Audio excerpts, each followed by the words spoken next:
안녕하세요. 커피앤톡입니다. 오늘도 와주셔서 감사드리고요. 바로 사연 읽어보겠습니다.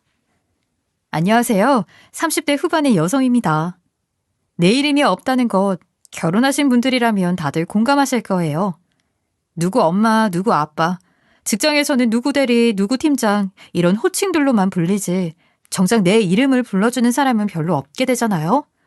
그나마 이름으로 불러줄 사람인 부모님들이나 어린 시절 친구들과의 교류도 점점 뜸해지게 되고 마니까요. 하지만 저는 남들과는 조금 다른 사연으로 내 이름이 없는 삶을 살게 되었어요.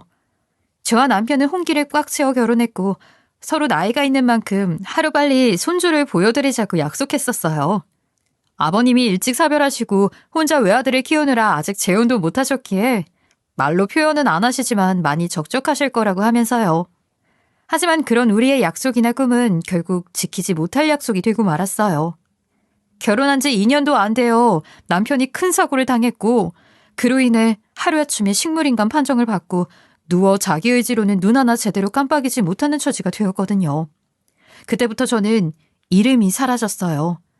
항상 누군가 저를 부를 때면 김태호 환자분 보호자였고 가끔은 꿈속에서도 심지어 깨어있을 때도 누군가 보호자님 하고 부르는 소리가 환청처럼 들릴 정도로 귀에 딱지가 앉아버렸죠. 식사는 항상 간이 되어 있긴 한 건지 의심스러운 병원밥, 하얀 바탕에 파란 줄무늬가 쭉쭉 그어진 환자복, 온 사방에서 들려오는 죽을 것 같다, 아프다, 힘들다 울음소리와 비명소리.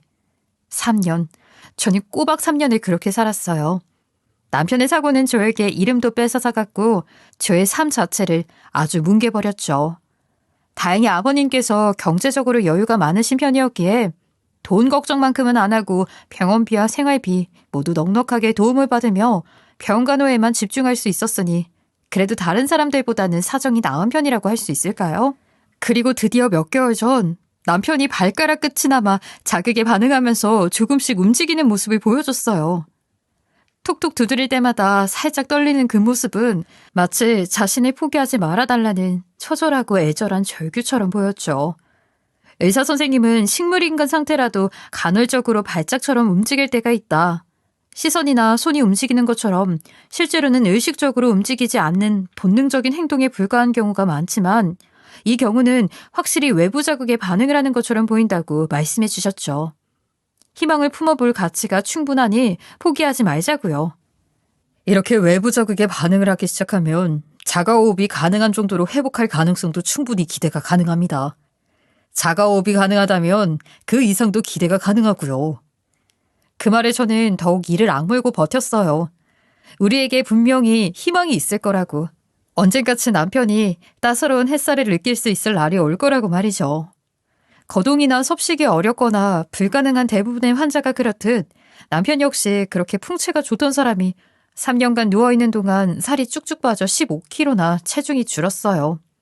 혼자서 음식물 섭취를 할 수 없는 식물인간 상태라 영양분은 호수를 통해 생존에 필요한 최소한만 공급이 되고 있으니 어찌 보면 당연한 결과였죠. 원래도 풍채가 좋은 편은 아니었던 남편은 이제는 마르다 못해 장작개비처럼 삐쩍 말라가 이대로는 영양실조로 죽는 게 아닌가 하는 걱정이 들 정도였어요. 병원을 감도는 죽음의 냄새라는 것을 아시나요?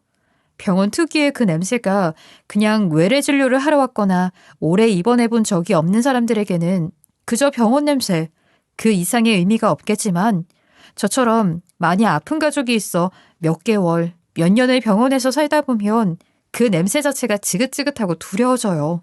하루에도 몇 번씩 응급 상황이 일어나고 몇 개월이나 서로 인사하고 함께 식사도 하고 커피도 마시던 옆 병실 환자나 가족이 다음날이 되면 침대가 싹 치워진 채로 흔적조차 사라졌을 때의 허탈한 기분. 겪어보지 않은 사람들은 모를 거예요. 이렇게 죽음의 냄새를 맡으며 아픈 사람들만 보고 살다 보니 저 역시 없던 병도 생길 것 같더라고요. 그게 몸이든 마음이든 말이죠. 식물인간 환자는 돌보는데 별로 힘이 들지 않을 것 같지만 나름대로의 고충이 있어요. 혼자서는 손가락 하나 까딱하지 못하고 생존에 필요한 최소한의 움직임도 겨우 하는 상태인지라 기저귀를 주기적으로 확인해서 갈아줘야 하고 매일매일 몸을 닦고 며칠에 한 번은 목욕을 시켜줘야 하고 또 한 자세로만 누워있으면 욕창이 생길 수 있으니 몇 시간에 한 번은 몸을 옆으로 뉘어준다거나 하면서 자세도 바꾸어줘야 하죠.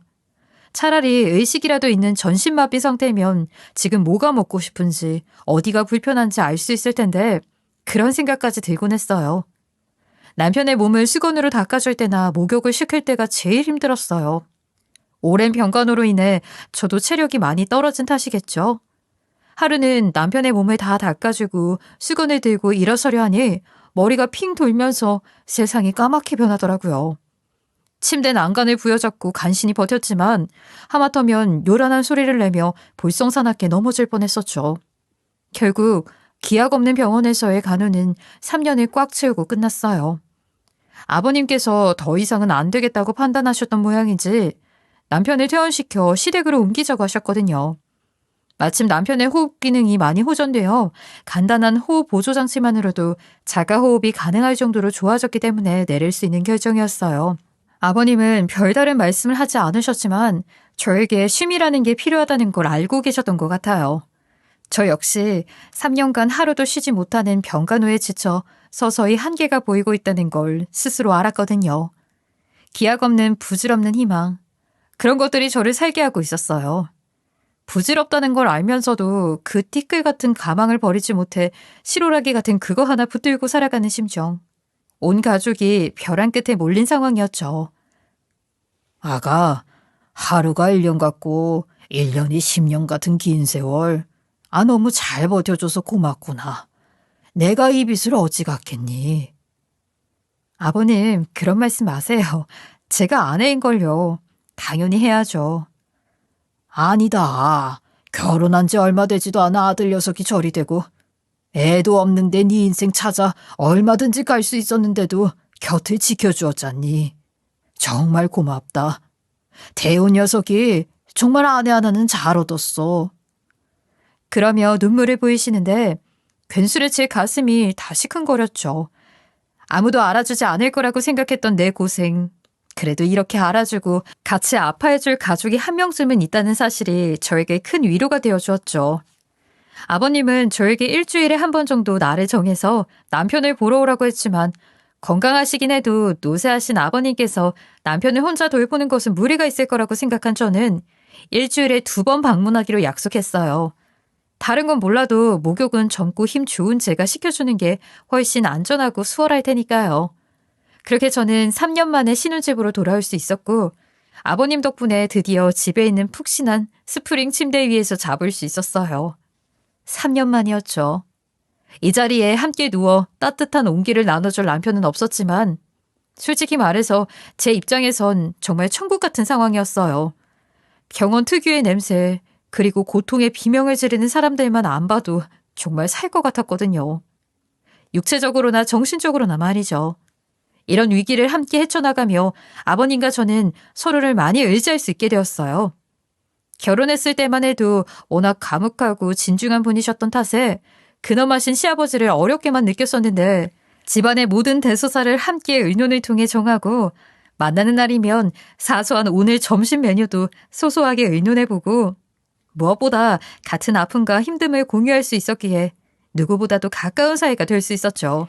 아버님도 종종 그런 말씀을 하곤 하시지만 서로가 아니었다면 정말 여기까지 누구도 버티지 못했을 거예요. 저 역시 3년이란 시간 동안 서서히 한계를 느끼며 지쳐가고 있었고 아버님 역시 혼자 힘만으로 식물인간이 된 아들을 돌보는 것이 쉬운 일이 아니었을 테니까요. 그런데 언젠가부터 아버님 댁에 가면 정돈이 잘 돼 있는 거예요. 아무래도 남자 둘이 사는 집인데다가 사실상 아버님 혼자 집안일에 아들 돌보기까지 혼자 다 하셔야 하다 보니 아들 돌보는데 온 신경을 다 쓰시느라 본인 돌보는데도 소홀해져서 제가 갈 때마다 빨래도 해드리고 반찬도 해드리고 뭐 그런 것들을 해드렸었거든요. 근데 언제부터인가 아버님 댁에 가면 항상 제대로 개어놓지도 않아서 쾌쾌한 냄새가 나던 이불보도 햇볕에 말린 모양인지 고슬고슬해져 있거나 아예 새 것으로 갈아서 잘 정돈되어 있고 집안의 잡동사니 정리도 잘 되어 있고 빨래도 밀리지 않고 매번 깨끗하게 널어서 개고 다림질 해놓기까지 했는데 아무래도 아버님이 혼자 하신 것 같지는 않고 마치 여자 손에 탄 것처럼 솜씨가 너무 완벽하고 깔끔했죠. 아버님, 요즘 사람 쓰세요? 왜? 아니, 집안일 되어 있는 솜씨하며 아버님 혼자 하신 것 같지가 않아서요. 힘에 부치시며 말씀을 해주시지 그랬어요. 제가 오는 날짜도 늘리고 도울 텐데. 저도 이제 많이 좋아졌어요. 보세요. 근육 튼실한 거 보이시죠? 그러면서 너스레를 떠는 저를 보며 허허 하고 웃으시던 아버님은 곧 알게 될 거다. 혹시 또 아냐? 우렁각시가 있는지. 하며 아버님답지 않게 농담까지 하시지 뭐예요. 당시에 전 그냥 요즘 뭐 좋은 일이 있으신가 보다 하고 말았었어요. 그런데 한 이틀이나 지났을까요? 마침 가지볶음을 잔뜩 해서 아버님께도 갖다 드릴까 해서 아버님 댁에 찾아갔어요. 아버님이 평소 가지볶음을 좋아하신다는 이야기를 기억하고 있었거든요. 그런데 웬걸요? 아버님께 문자를 먼저 드리고 방문했는데 문자를 미처 못 읽으신 모양인지 저를 보고 아버님께서 놀라시는 기색이 역력했고 아버님 옆에는 웬 젊은 여자가 앉아 있었어요. 아무리 봐도 제 또래 정도밖에 안 보였죠. 아이, 아가, 어쩐 일이냐 말도 없이. 제가 오는 길에 문자 드렸는데 확인을 못 하셨나 봐요, 아버님. 아이고, 그랬냐? 아이, 어서 들어와라. 그런데 옆에 계신 분은 혹시 도우미 분이신가요? 솔직히 저는 대충 아버님이 젊은 여자를 만나고 계시구나 하는 건 그 여자분을 보자마자 눈치를 챌 수 있었지만 며느리인 저와 불과 2살밖에 차이가 안 난다는 사실과 벌써 결혼 이야기까지 다 끝났다는 사실에는 뜨악할 수밖에 없었어요. 최대한 놀란 티를 내지 않으려고 엄청난 노력을 하긴 했지만 아마 그 황당에 가까운 감정을 미처 다 숨기지 못해 두 사람에게도 보였을 거예요. 정말 기겁할 수밖에 없는 상황이었죠.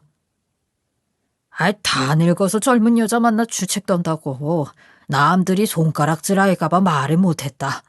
너도 그렇게 고생하는데 며느리 고생시키면서 시애비란 인간은 연애질이나 한다고 네가 안 좋게 생각할까봐 그것도 걱정이었고 결혼 이야기까지 다 정리된 마당에 너에게 소개는 해줘야지 했는데 결국 이렇게 말을 하게 되는구나. 나이는 너하고 2살밖에 차이가 안 나지만 나이에 맞지 않게 의젓하고 속 깊은 사람이다. 이 사람이 아니었다면 솔직히 나도 그 세월 못 버텼을 거야. 그건 너도 눈치를 채겠지만 집안일을 이 사람이 도맡아 많이 도와주었다. 부디 편견 갖지 말고 시어머니를 잘 맞아주었으면 좋겠구나. 아버님이 한꺼번에 말을 그렇게 길게 하시는 건 처음 보는 것 같았어요.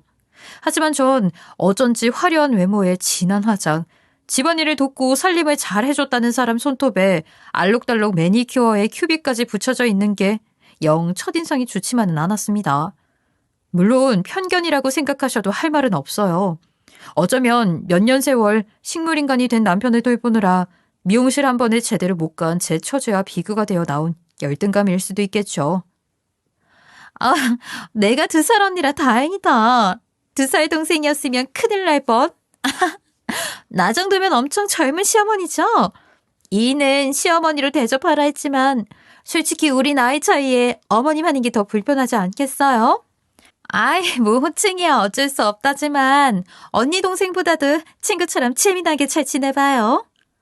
어머님은 그렇게 뻔뻔하다 싶을 정도로 과하게 너스레를 떨었어요. 아버님이 둘만 이야기할 시간이 필요하다고 생각하신 모양인지 자리를 슬쩍 피해주셨고 전 솔직히 할 이야기도 없고 별로 하고 싶지도 않아서 조용히 앉아만 있는데 그 여자분은 활기찬 목소리로 정막을 깨고 그렇게 말하더라고요. 아, 근데 남편이 참 아파서 누워만 있는데도 인물이 훤해요. 건강했을 땐 엄청 미남이었을 것 같은데? 네, 뭐 여자들한테 인기 많긴 했죠. 나도 잘생긴 아들 생겨서 너무 좋네. 진짜 변죽이 좋은 건지 비위가 없는 건지 자기보다 고작 1살밖에 안 어린 남자에게 아들이라는 호칭이 잘도 나오더라고요. 새 어머님의 푼수짓은 여기서 끝나지 않았어요. 이분은 아버님이 안 계신 틈을 타 저와 남편에 대해서 꼬치꼬치 캐물었죠. 둘이 만나기는 어떻게 만났어요? 어떻게 사귀었는지 결혼에 꼴이 난 과정 좀 자세히 이야기해줘요. 러브스토리만큼 재밌는 게 없잖아. 그것도 내 며느리랑 아들 이야기인데. 하도 집요하게 묻길래 건성건성 대답을 해주기는 했지만 정말 이상하다 싶을 정도로 캐묻더라고요. 한 살 차이 나는 사이에 아들이라고 칭하는 것도 영 껄끄러웠지만 자기 남편 얘기보다 남편의 아들 이야기에 더 적극적인 거에 좀 갸우뚱했죠. 오늘부터는 나도 아들 병간하는 거 같이 놀게요. 이젠 가족이니까. 그 여자분은 그렇게 말하면서 이 집안의 가족으로서 시어머니로서 자리를 제대로 잡으려고 하는 모습을 보여줬어요. 솔직히 어머니라고 부르기엔 너무 불편했지만 그래도 노력하는 모습이나 에너지 넘치는 활기찬 성격은 그렇게 싫지만은 않았죠. 저나 아버지나 오랜 병간으로 지칠 대로 지쳐 소위 말하는 허름한 상태였기 때문에 정반대의 활발한 에너지를 가진 사람이 있으니 어두침침하기만 하던 집안이 밝아지는 느낌도 들었죠. 어린 시어머니는 남편을 돌볼 때나 집안일을 할 때면 잔잔한 클래식 음악을 틀어놓고 콧노래를 흥얼거리거나 대답도 못할 저희 남편에게 제잘제잘 말을 걸기도 했어요.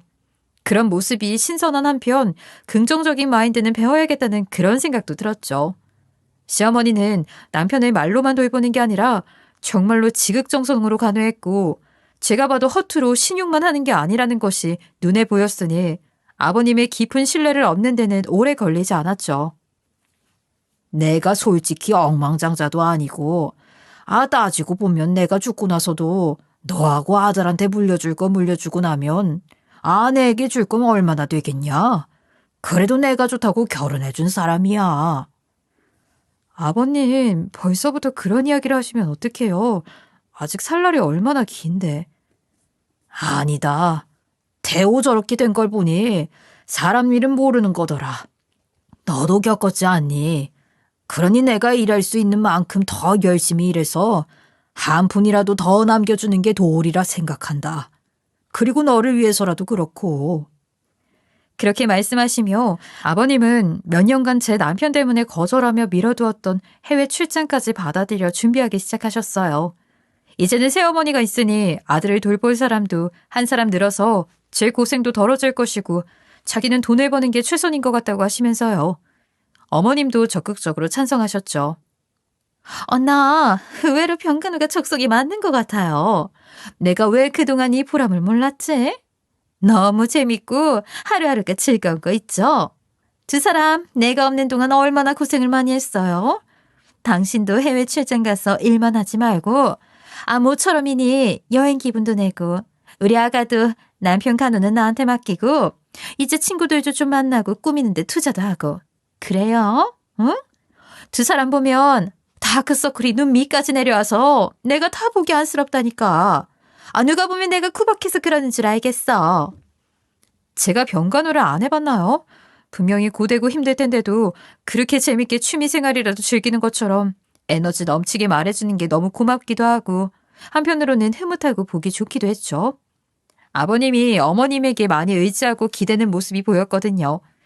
아내를 일찍 보내고 혼자 돈 벌면서 아들 키우느라 고생만 하셨는데 그 아들이 다 커서 독립한다 싶더니 이렇게 되어버렸잖아요. 저도 저지만 그동안 아버님의 마음고생, 몸고생이 어떠했는지를 생각하면 지금이라도 이렇게 좋은 분이 옆을 지키게 되어서 다행이라 생각했어요. 그래도 어쨌든 병석에 누운 것은 제 남편이기에 너무 의지만 하는 것은 옳지 않다고 생각했어요. 그동안 저도 고생은 했지만 아버님에게 금전적으로 도움을 많이 받아왔기에 제 할 도리는 해야 한다고 생각했거든요. 그래도 제가 염치 없게 혼자 쉬겠어요. 아버님이야 일 때문에 출장을 가시는 거지만 어머님 집에서 혼자 고생하는 걸 다 아는데 저 혼자 놀러 다니고 할 순 없죠. 어머님은 몇 번이나 저에게 그렇게 권했지만 저는 정중하게 거절했죠. 배려심에 기대기만 하면 사람이 게을러지니까요. 그런데 설득이 통하지 않자 어머님이 난색을 표하더니 아버님께 쪼르르 달려가 마치 고자질이라도 하는 것처럼 저 들으라고 그러는 거예요. 아무래도 우리 며느린 날 못 믿는 눈치예요. 내가 뭐 평생 쉬려고 한 것도 아니고 당분간 편하게 지내면서 그동안 못했던 것들 재밌게 휴가 보내고 오라고 그러는 건데. 여우가 따로 없죠. 물론 당시에는 절대 부정적인 의미가 아니었지만요. 제가 고집을 굽히지 않으니 아버님의 도움을 받아 저의 마음을 편하게 해주려고 하시는 것 같았어요. 어머님의 말에 아버님도 그래 아가. 이 사람이 그동안 보여준 노력과 실력이면 충분히 믿고 맡길 수 있지 않겠니? 아무리 부부간에도 서로의 인생이 있는 건데 너는 너무 네 인생 없이 살지 않았니? 다만 당분간이라도 네 인생을 즐기고 오렴. 그래야 또 열심히 힘내서 태우가 일어날 날만 기다릴 의욕이 서질 않겠니? 하시며 제 등을 떠미셨어요. 저는 아무리 그래도 하는 말이 목구멍까지 차올랐지만 거기서 더 말을 했다가는 아버님께 말대꾸를 하는 것 같기도 하고 아버님의 위신을 떨어뜨리는 짓인 것 같아서 그냥 입을 다물고 수긍할 수밖에 없었어요. 솔직히 마음은 편치 않았지만 전화만 꾸준히 드렸어요. 제가 또 덜컥 찾아갔다가는 말을 듣지 않는다며 아버님에게 말할 것 같았고 그랬다가는 아버님께서 이역만리 타국에서 일만 하기도 바쁘실 텐데 괜히 신경 쓰이게 해드린다는 생각이 들었거든요.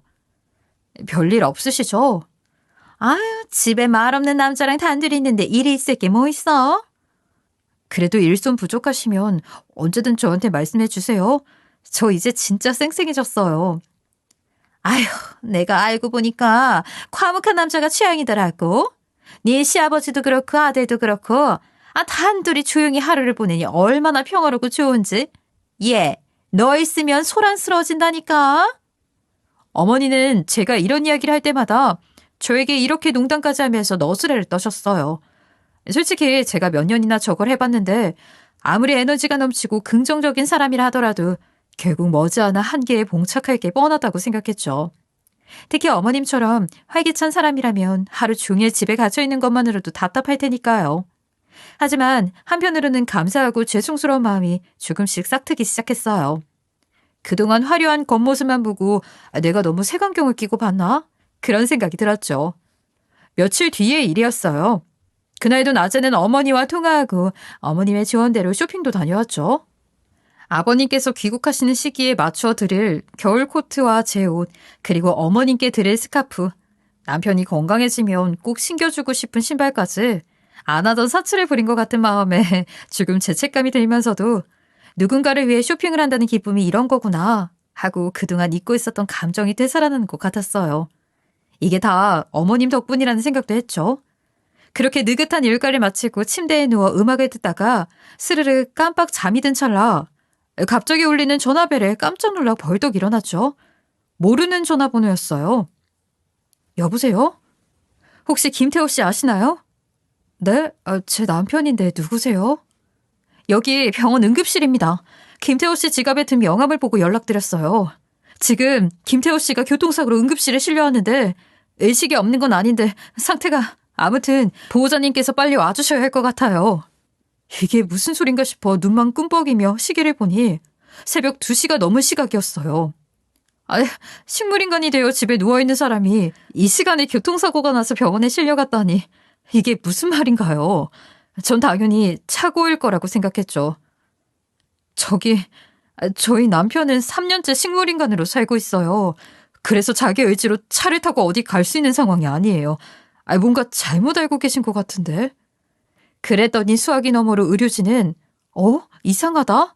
하더니 잠시만 기다려보라고 하고는 지갑 속에 들어있던 신분증에 적힌 주민등록번호를 불러주었어요. 남편이 오래 입원해 있는 동안 온갖 서류와 수납증에 사인을 하였던 게 저이기에 남편 주민등록번호를 당연히 모를 수가 없었죠. 응급실에서는 지금 의식이 희미한 상황이니 상황에 따라 응급수술이 필요할 수도 있다고 빨리 오라고 했고 저는 부랴부랴 옷을 챙겨 입고 가면서도 시어머니가 혹시 답답해서 몸도 못 가누는 사람을 데리고 어딜 나갔다 사고를 당했나 하는 생각이 들면서 간담이 서늘해지더라고요. 택시를 잡아타면서도 도무지 이해할 수 없는 상황 앞에서 저는 머릿속이 온통 뒤죽박죽이었어요. 응급실에 누워있다는 남편의 걱정조차 할 겨를이 없을 정도였죠. 시댁에 도둑이 들었나? 남편은 못 움직이고 어머님은 주무시는 사이에 누군가 침입해서 오랫동안 사용되지 않은 남편의 지갑을 훔쳐다가 신분 도용이라도 한 건가? 아니면 강도가 들어서 남편을 납치한 건가? 어머님은 무사한가? 정말 이성적으로 이해할 수 없는 상황 앞에서 별의별 흉흉한 생각이 다 들어 무서웠어요. 저는 사시나무 떨듯 온몸이 떨리는 것을 어떻게 수습도 못한 채로 병원에 도착했습니다. 그런데 그날 응급실 당직 간호사 중 남편이 입원할 때 저와 잘 알고 지내던 간호사가 있었어요. 어머, 김태호 보호자님 오셨네요? 저희 남편이 지금... 네, 저도 차트랑 환자분 상태를 확인했어요. 어떤 여자분과 함께 차를 타고 가다가 사고가 난 것 같은데 아직 누가 운전했는지는 저희는 모르고, 그런데 김태호 환자님은 언제 깨어나셨어요? 재활훈련은 집에서 가까운 병원에서 받고 계시는 거예요? 그 말을 듣자마자 발이 딱딱하게 굳으면서 눈앞이 새카매지는 느낌을 받았어요. 남편의 얼굴을 지겹도록 봐온 간호사가 직접 확인도 했다는데 사람을 잘못 본 건 아니라는 거잖아요. 여자와 함께 차를 타고 가다가 사고가 났다니요? 역시 어머님이 남편을 데리고 외출했다가 사고가 난 걸까요? 저는 심호흡을 하면서 한 발 한 발 어렵게 뗐어요. 그 순간에도 역하게 풍겨오는 죽음의 냄새는 절 너무 힘들게 하더군요. 그런데 간호사가 알려준 응급실 침대 위에는 남편 혼자 있는 게 아니었어요. 긴 머리에 고불고불한 웨이브 파마가 들어간 여자의 뒷모습을 보였고 그 여자는 몸을 숙여 내리고는 제 남편의 뺨을 조심스럽게 쓰다듬고 있었죠. 마치 남편을 아주 오래전부터 잘 알고 있는 사람인 것처럼 숨이 껄떡 넘어가라 서럽게 울면서 말이에요. 그 울음소리가 어찌나 처연하게 들리던지 저는 이게 현실이 아니라 영화 속 한 장면은 아닌가 하는 착각까지 들더라고요. 그 여자는 남편의 뺨을 쓸면서 점점 더 몸을 숙였고 기어코 주변 시선은 신경도 쓰지 않는 것처럼 한 몸처럼 남편의 몸 위로 자기 몸을 포개고는 꽉 끌어안더니 더 서럽게 울기 시작했어요. 그리고는 그 여자는 눈물 범벅이 된 얼굴을 남편의 뺨에 맞대고 비비면서 자기 잘못되면 나도 따라갈 거야? 하면서 펑펑 울었고 남편 역시 그 말에 화답이라도 하는 것처럼 의식을 점점 잃어가며 시야조차 흐릿한 사람이 간신히 팔을 들어 달달 떨리는 손으로 여자를 안아주더라고요. 울지마 자기야. 그렇게 죽으림을 쥐어짜내어 꺼낸 목소리는 3년 만에 듣는 제 남편의 목소리였습니다. 제가 꿈속에서조차 듣지 못해 그리워하던 바로 그 사람의 목소리요. 세기의 사랑을 하는 커플처럼 마치 로미오와 줄리엣처럼 서로를 절절하게 바라보며 애타게 부르는 대상이 제가 아니었을 뿐인 거죠. 그 두 사람은 더욱 꽉 부둥켜 안았고 남편과 볼을 맞댄 채 끌어안느라 고개를 돌린 그 여자의 얼굴을 순간이나마 확실히 볼 수 있었어요. 그건 다른 누구도 아닌 제 시어머니였어요. 뻔뻔스럽게도 과묵한 남자가 좋다면서 남편을 돌보는 일이 자기 적성에 맞는 천직인 것 같다고 너스레를 떨던 바로 그 여자요. 지금까지 해왔던 그 모든 발언들이 하나의 퍼즐처럼 딱 맞춰졌죠. 피가 거꾸로 솟는 기분이 뭔지 알겠더라고요. 저는 의아해하는 간호사에게 제가 여기 왔었다는 말은 절대 하지 말아달라고 또 부탁했어요. 간호사 역시 이상하다고 생각은 하면서도 상황이 심상찮음을 감지했는지 어렵게 수락했죠. 그렇게 저는 분노에 찬 채로 집으로 홀로 돌아왔어요. 2년도 못되게 함께 살고 3년을 빈집으로 두었던 이제는 고작 몇 개월, 그마저도 저 혼자 살았던 신혼집으로요. 집 현관으로 들어서는 순간 이젠 여기에 내 자리가 없구나 하는 걸 절절히 깨달았어요. 분노를 가라앉히고 천천히 생각해보니 모든 일이 아기가 딱 맞아떨어졌어요. 그동안은 농담만으로 생각했던 시어머니의 발언들, 항상 전화로 저를 안심시키면서 혼자만의 시간을 가지라거나 친구들도 좀 만나라거나 여행도 가고 쇼핑도 해라면서 제가 시댁으로 가는 걸 극도로 말렸던 시어머니의 그 행동들이요. 아버님이 출장을 가시고 제가 시어머니의 권유대로 혼자 집에서 지내는 동안 남편이 깨어났고 처음부터 남편의 외모에 반해 있었던 시어머니는 이 사실을 아무에게도 알리지 않고 둘만의 시간을 보내면서 지극정성으로 간호해주며 남편과 눈이 맞아버린 거죠. 처음부터 아파서 누워만 있는데도 잘생겼네 하던 게 그냥 남편의 아들을 칭찬하는 빈말이 아니라 정말로 그때부터 남편에게 반해 있었던 거예요. 그 미친 여자는요. 거기까지 생각이 미치는 순간 이 사건의 피해자는 저만이 아니라는 생각이 들었어요. 아버님께서 건물이라도 그 여자 명의로 물려주겠다고 했었던 말이 기억났거든요. 이대로는 안 되겠다는 생각이 든 저는 저를 잘 아는 간호사를 찾아가 두 사람의 불륜 장면을 찍은 사진을 찍어달라고 사정사정을 했어요. 간호사는 난색을 표했지만 제가 절절하게 매달리니 어쩔 수 없이 받아들여줬어요. 아버님 성정에 말뿐인 주장을 믿으실 리가 없었고 그렇게 감쪽같이 사람을 속이려 꾀를 쓰는 두 사람이라면 저 하나 미친 여자로 만드는 건 일도 아니란 생각이 들었기 때문이죠. 간통죄도 사라진 요즘 세상, 저와 아버님이 판사가 되어 그 둘을 벌해야 한다고 결심했어요. 제 사진을 받은 아버님은 이틀 만에 급하게 귀국하셨어요. 멀쩡히 살아 움직이는 남편, 부둥켜 안고 영화를 찍는 두 사람의 사진과 동영상은 빼도 박도 못하는 증거가 되었죠. 아가, 내가 정말 미안하다. 내가 눈이 멀어서 집안엔 사람을 잘못 들이는 바람에 이렇게 됐구나. 아버님이 병원에서 두 사람이 부둥켜 안고 얼굴을 비비는 걸 보셨어야 해요. 손뼉도 마주쳐야 소리가 나는 법이잖아요. 이건 누구 한 사람의 잘못이 아니에요. 두 사람이 짝짝꿍 맞아서 그런 거지. 아버님은 아내고 아들이고 하니 받아들이기 어려우시겠지만 제 생각은 그래요.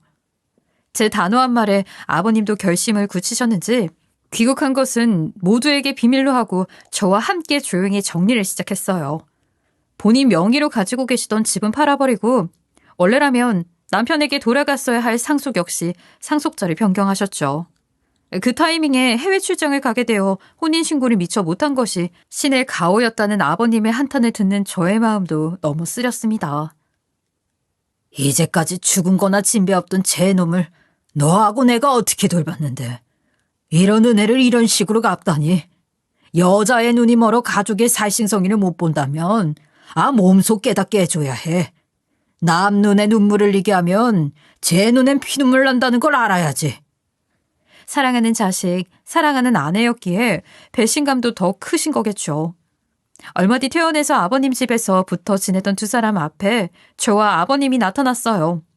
한때는 남편이자 아내였고 아들이자 시어머니였던 사람들을 상간녀와 상간남으로 만나게 된 기가 막힌 장면이었죠.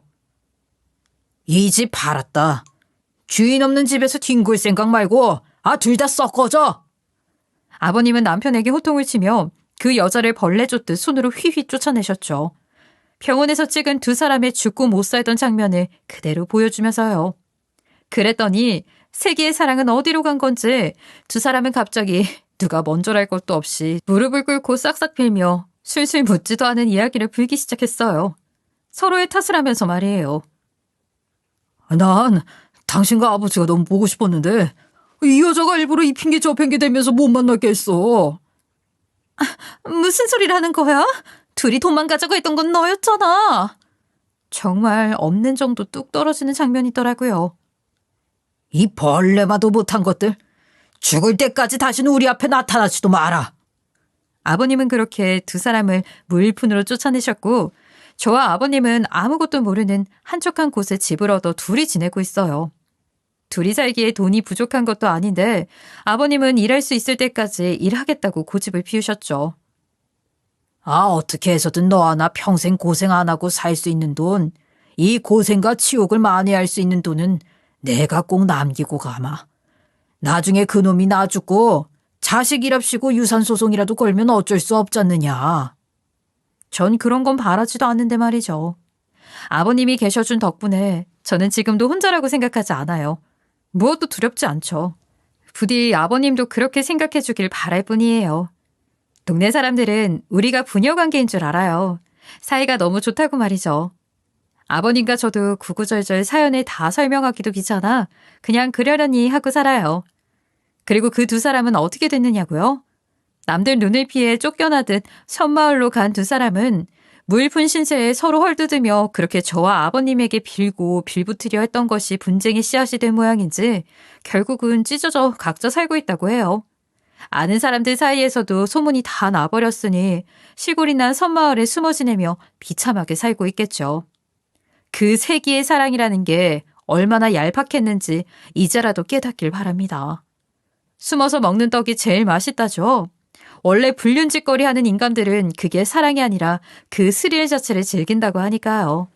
어차피 한 발짝만 잘못 내디뎌도 낭떠러질 뿐인 삶, 내 편 하나 없는 남은 인생이 저와 아버님이 그들에게 내리는 벌일 테니까요. 불가피한 사고로 순식간에 불수의 몸이 되어 3년이나 누워 지내봤던 사람이 그랬다니 더 기가 막힌 일일 뿐인 거죠. 참 사람 일 한치 앞을 알 수 없죠. 전 아버님이 곧 퇴근하실 시간이라 저녁 준비를 하러 가야겠어요. 이 사연을 들어주신 분들 모두 지금 당장 내게 소중한 사람들을 충분히 사랑하고 있는지 돌아보는 시간을 가져보셨으면 좋겠네요. 지금까지 커피앤톡이었습니다. 오늘도 끝까지 함께 해주셔서 감사하고요. 다음 영상으로 또 찾아뵙겠습니다.